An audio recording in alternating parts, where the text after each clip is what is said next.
On the night of September 29th, 2015, a shocking 911 call broke the silence in a small town in upstate New York. Thomas Clayton, a former hockey player, came home from a poker game to find his wife, Kelly, lying on the kitchen floor, lifeless. The scene was disturbing. There was no sign of forced entry, but Kelly had clearly been attacked. Bloodstains on the walls showed signs of a terrible struggle.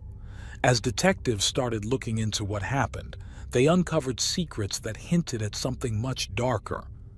What really took place that night?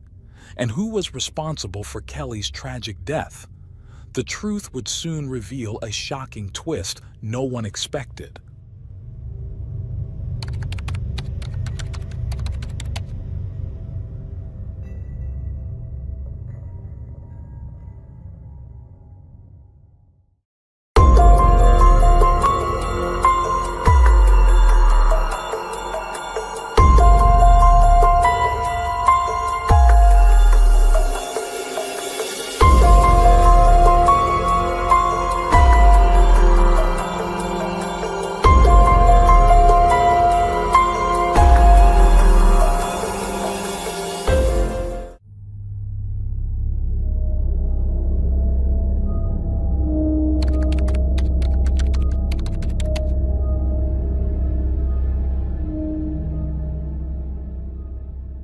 Kelly Elizabeth Stage was born on August 1, 1980, in Elmira, New York.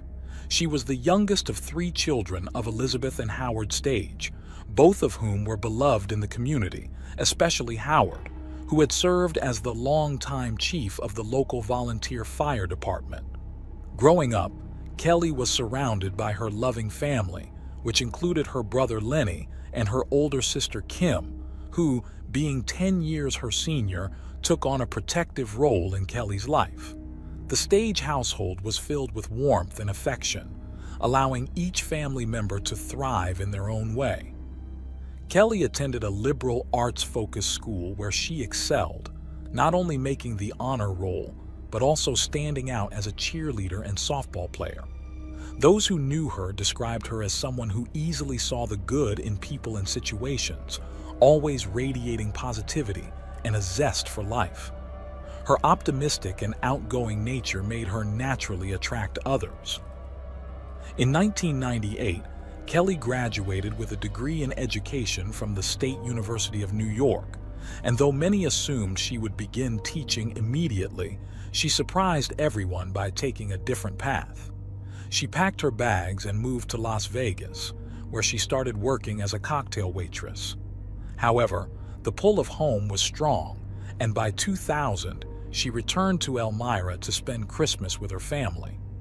During this trip, she met Thomas Clayton, a man she would soon fall in love with.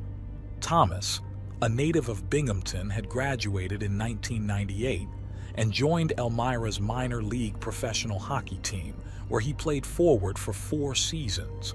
He quickly became a local star, enjoying the attention and admiration that came with his status. Some claimed that fame gave him a sense of entitlement, and he was known to engage in multiple romantic affairs simultaneously.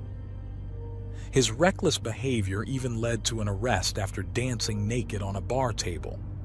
Despite his wild side, Thomas and Kelly's paths crossed at a hockey game, and they were instantly drawn to each other.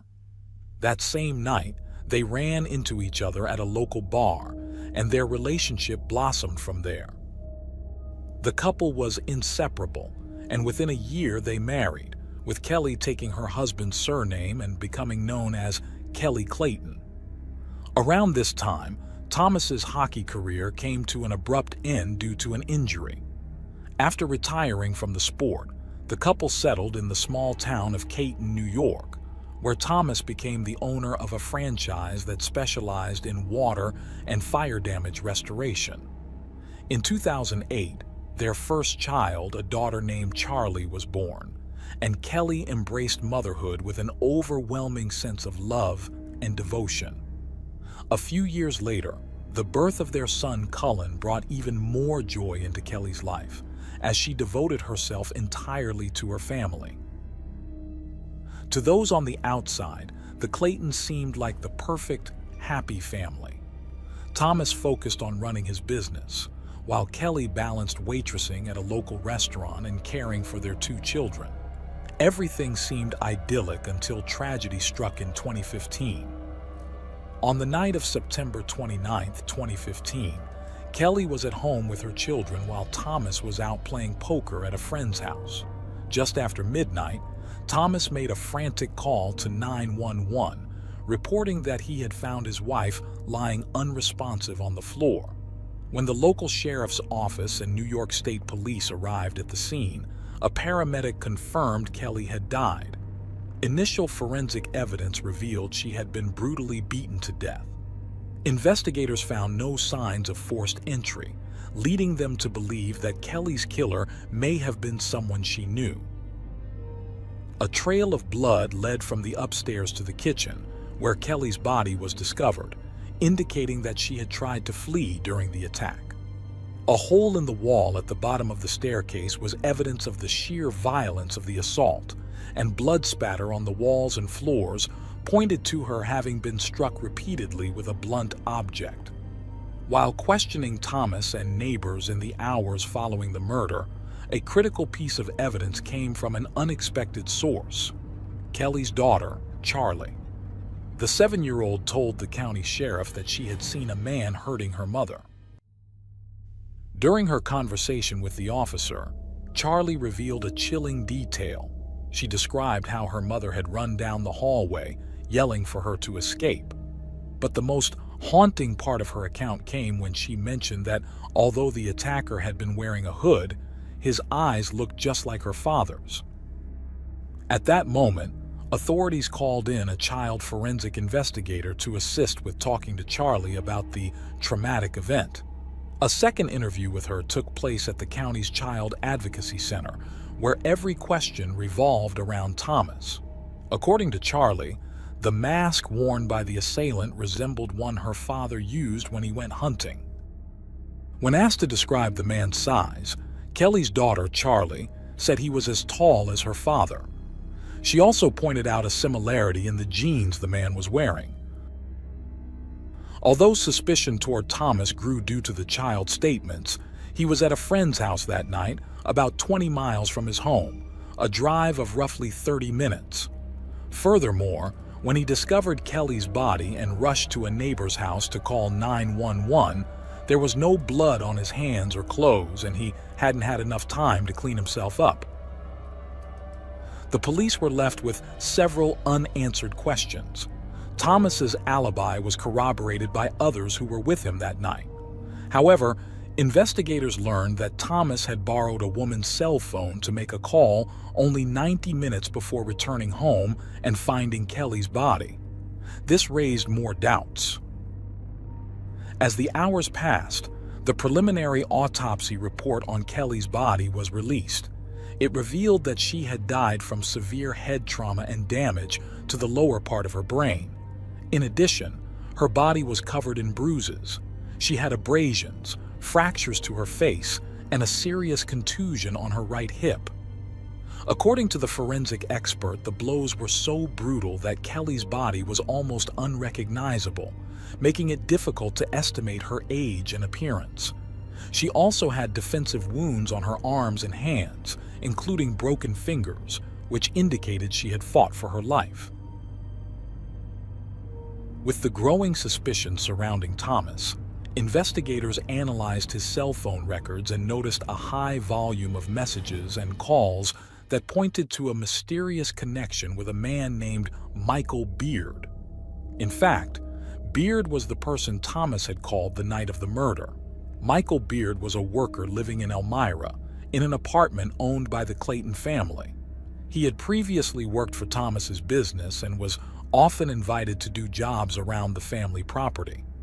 At the time of the crime, however, Beard had recently been fired from a similar company that also specialized in home restoration after fires and floods. State police investigators questioned Michael Beard multiple times over the next few days. Initially, he denied any involvement, but on October 2, 2015, After getting caught in several contradictions, he eventually broke down and confessed. In an unrecorded interview, Beard admitted that he had killed Kelly. He revealed chilling details, stating that Thomas had paid him $10,000 to carry out the murder. Beard then led the investigators to the place where he had hidden the murder weapon, a hammer handle stained with blood, which was found not far from the Clayton home. Beard also handed over the blood-stained clothes he wore that night and directed the authorities to a creek where he had tossed the keys to the family's home, given to him by Thomas. Forensic analysis of the blunt object used in the attack confirmed that the DNA matched Kelly's blood. Investigators determined that Beard had worn gloves during the murder, and though he had tried to dispose of them to eliminate DNA evidence, he failed to do so because the gloves belonged to Thomas. As more evidence pointed to Thomas, other discoveries raised further suspicions about him. Notably, a year before the incident, Thomas had doubled Kelly's life insurance policy from $500,000 to $1 million. During a media interview, Kelly's sister didn't hesitate to assert that Thomas stood to benefit from her death. The case became clear and justice began to move forward. With Charlie's testimony, the evidence collected, and Michael Beard's confession, prosecutors concluded that Kelly's death was a murder for hire. Both men were charged with first and second-degree murder, and it was announced that their trials would be held separately. However, a third arrest shocked everyone. Mark Blandford, another suspect, was charged with second-degree murder, robbery, and conspiracy. According to the investigation, Michael Beard had been recruited to act as a lookout and help commit a robbery at the Clayton home. He claimed he never had direct contact with Thomas and wasn't aware of any conspiracy to commit murder. His understanding was that he would be participating in a burglary. As the days passed, tensions rose during Thomas Clayton's arraignment, revealing a clear divide between the two families who had once been on good terms. Thomas's supporters sat on one side of the courtroom, while Kelly's relatives and friends occupied the other. At the hearing, Thomas pleaded not guilty. His lawyer argued that Thomas had no involvement in the crime, pointing out that his alibi was solid. GPS data from his car confirmed that he was miles away, playing poker when Kelly was killed. The defense also noted that Thomas had passed a polygraph test. However, the prosecution countered by stating that the GPS evidence was irrelevant since the charges were based on a murder-for-hire plot. They also opposed the use of the polygraph test in the trial, arguing that it should not be admitted as evidence. Kelly's murder garnered significant media attention, stirring feelings of outrage and sadness within the community. Purple ribbons lined the streets, and posters demanding justice for Kelly were displayed throughout the town. For Kelly's family, the tragedy was immeasurable. Her two young children were now left without a mother, and their father was in prison. The emotional toll was immense, but so was the financial strain, as Kelly's sister, who was granted custody of the kids, suddenly faced the challenge of raising and supporting two young children. Friends and relatives rallied for support to help the children through this difficult time. In February 2016, Thomas was released from prison after posting an $850,000 bail. While awaiting trial, the judge lifted the protective order that had barred him from his home, allowing him access since the crime scene had been cleared, and the children no longer lived there. Michael Beard was the first to go to trial, but in the days leading up to it, he shockingly recanted his confession, which had not been recorded. He claimed that Thomas had hired him to burn down the house, which was supposed to be empty, to collect insurance money. According to Beard, when he arrived, he found Kelly's body and heard the children upstairs, at which point he abandoned his mission and left. Michael's defense attorney argued that his client had been coerced by the police into signing a false confession and that they would present evidence in court to prove this. On October 25th, Beard pleaded not guilty before a jury of 8 men and 4 women. He even referred to Kelly as a friend, expressing sympathy for her family. The prosecution, however, remained confident that the testimony and evidence would show that Michael and Thomas had conspired together. Despite Beard's change of story, the prosecution presented the details of his signed confession, which was read aloud during the testimony of the New York State Police investigator who had been present when Beard initially explained the events. In the confession, Beard said that Thomas had asked him to do something that could land him in prison, and though he didn't initially specify what, the tone of Thomas's request had shocked the investigator. Beard had first refused, but ultimately agreed after Thomas threatened him. Desperate for money due to unemployment, Beard accepted the offer of $10,000, with Thomas promising to provide a vehicle, a weapon, and the keys to the house. The plan was to enter the house when the children were not home, kill Kelly, and then set the house on fire to cover up the crime, making it look like a candle had caused the blaze. On the night of September 28th, Beard entered the home, went upstairs, and found Kelly lying in bed. He struck her with a blunt object, and though Kelly fought back, stumbling through the upper floor of the house, she eventually fell down the stairs. Despite being injured, she made it to the kitchen, where Beard attacked her again, delivering the fatal blows to her head. According to another investigator, Thomas had been supposed to call Beard that night as a signal, but Beard was instructed not to answer the phone. Phone records revealed that Beard's phone was turned on and off 7 times that night, the last time being at 11:45 p.m. It remained off until 1:12 a.m. on September 29th.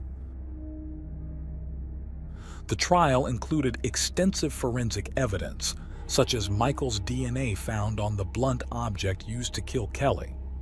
Michael's attorney argued that his client's confession was coerced, claiming he had feared his wife would be implicated if he didn't take responsibility. The defense also pointed to the lack of direct evidence, such as fingerprints, and questioned the reliability of witnesses, suggesting they had been influenced or had misunderstood what had happened on the night of the crime. After a 2-week trial, Michael Beard was found guilty of 1 count of first-degree murder and 2 counts of second-degree manslaughter. He was sentenced to life in prison without the possibility of parole. The reaction from Kelly's family and friends was one of an immense relief and satisfaction. Kelly's sister publicly called Michael a coward who deserved the harshest sentence. Bringing Thomas, Kelly's husband, to justice proved more challenging. His trial began in January 2017. The case against him was complicated because all physical evidence pointed to Michael, and the district attorney couldn't use Michael's confession or call him as a witness due to Beard's retraction of his earlier statement. Instead, the prosecution relied on phone records and GPS data to build their case against Thomas, alongside a mountain of circumstantial evidence and testimony from women who claimed to have had affairs with him while he was married to Kelly. The testimonies of these women provided another potential motive for the crime. Prosecutors argued that Thomas, a businessman and former hockey player, no longer loved his wife, which was evidenced by his numerous affairs. 3 women testified that Thomas often complained about Kelly, using derogatory terms to describe her, and told them he planned to leave her because she was lazy and ungrateful. However, he also admitted to one of his lovers that he couldn't divorce Kelly because she would take everything. One of the most shocking testimonies came from a minor who was 15 years old when she had been involved with Thomas. Another key witness was a former police officer who owned a private investigation firm. He was able to cross-reference phone records and determine that Thomas and Michael had been together at various points leading up to the crime. It was also shown that Michael left his home shortly before 11 p.m. on the night of the murder, right after receiving a call from the man who had hired him. The prosecutor concluded that Thomas had masterminded the plan to end his marriage and had found the perfect scapegoat in his former employee, Michael. Thomas's defense centered on the argument that he was being falsely accused, claiming that Michael had acted alone with the sole intent of robbing the house. The prosecution called 65 witnesses and presented over 400 pieces of evidence, while the defense presented 10 witnesses and conducted rigorous cross-examinations. 7 weeks after the trial began, the jury deliberated for only 6 hours before delivering their verdict. On February 23, 2017, Thomas was found guilty of first and second-degree murder. After the verdict was read, Kelly's sister presented a letter that Charlie, Kelly's daughter, had written for the court. In it, Charlie expressed her love for both her mother and father, but called her dad a coward for making Michael kill her mom. Kelly's sister also stated that raising the children allowed her to keep her sister's memory alive and ensure that Kelly's legacy as a loving mother would never be forgotten. Thomas's family stood by him throughout the trial, and after the guilty verdict, his father expressed pride in calling him his son. The sentencing hearing took place nearly 2 months later. Thomas Clayton was sentenced to life in prison without the possibility of parole and was ordered to serve his time in a New York State correctional facility. As for the third man charged in connection with the crime, it was revealed that he had reached a plea deal with prosecutors. He pleaded guilty to second-degree manslaughter in exchange for testifying against Thomas and received a sentence of 3 to 6 years in prison. In October 2018, Thomas appealed his conviction, bringing the case back into the public eye. His lawyers argued that the evidence presented at the trial, particularly the cell phone data used to track movements, was unreliable and untested. They also maintained that the prosecution had failed to prove Thomas's guilt. Despite their efforts, the appeal was denied, leaving limited options for future legal challenges. On January 20, 2023, more than 6 years after the crime, a major television network aired a true crime documentary which reignited public interest in the case. Michael Beard participated in the program, supposedly to clarify his side of the story.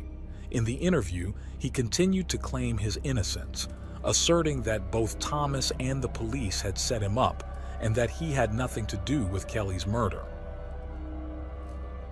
Beard stated that when he found Kelly's body, he didn't check if she was alive or call 911 because he wanted to get out of the situation as quickly as possible.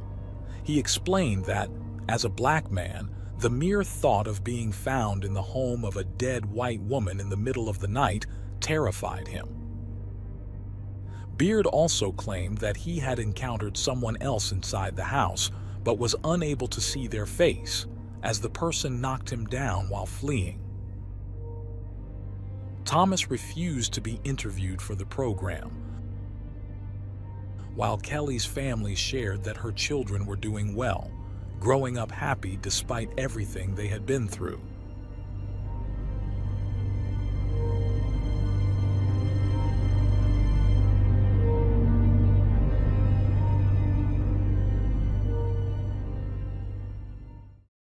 Thanks for tuning in to Unreal True Crime. If you're intrigued by mysteries from around the world, check out our new channel, Latin Crimes, where we dive into the gripping true crime stories of Latin America. Don't miss out. Subscribe now for more thrilling investigations.